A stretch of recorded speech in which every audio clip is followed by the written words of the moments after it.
ഇന്ത്യക്കാർക്ക് ഏറെ ആശ്വാസമായി പുതിയ കുടിയേറ്റ നയം. ഏകദേശം 33,000 താൽക്കാലിക വിദേശ തൊഴിലാളികൾക്ക് സ്ഥിരതാമസം അനുവദിക്കും. കാനഡ അവതരിപ്പിച്ച 2026 കുടിയേറ്റ നയം അന്താരാഷ്ട്ര വിദ്യാർത്ഥികൾക്കും താൽക്കാലിക തൊഴിലാളികൾക്കും പ്രത്യേകിച്ച് ഇന്ത്യയിൽ നിന്നുള്ളവർക്ക് അവസരങ്ങൾ കൊണ്ടുവരുന്നു. Immigration, refugees and citizenship Canada നടത്തിയ പ്രഖ്യാപനം വൈദഗ്ധ്യമുള്ള പ്രൊഫഷണലുകൾക്കായി അവസരങ്ങൾ നൽകുന്നതിനൊപ്പം കുടിയേറ്റത്തിന് കൂടുതൽ നിയന്ത്രിതമായ സമീപനം സ്വീകരിക്കുന്നതിനെ സൂചിപ്പിക്കുന്നു. ഏറ്റവും വലിയ സവിശേഷതകളിലൊന്ന് താൽക്കാലിക താമസക്കാരിൽ നിന്നും സ്ഥിര താമസക്കാരിലേക്ക് മാറുന്നതിനുള്ള പുതിയ പദ്ധതിയുടെ ലോഞ്ചാണ്.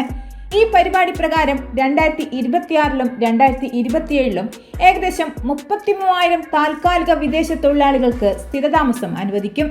വിശദമായ യോഗ്യതാ മാനദണ്ഡങ്ങൾ ഇതുവരെ പൂർണ്ണമായി പുറത്തുവിട്ടിട്ടില്ലെങ്കിലും ആരോഗ്യ സംരക്ഷണം, കൃഷി, ഹോസ്പിറ്റാലിറ്റി, ഗതാഗതം, പരിചരണ സേവനങ്ങൾ തുടങ്ങിയ മേഖലകളിലെ തൊഴിലാളികൾക്ക് മുൻഗണന നൽകുമെന്നാണ് പ്രാരംഭ സൂചന.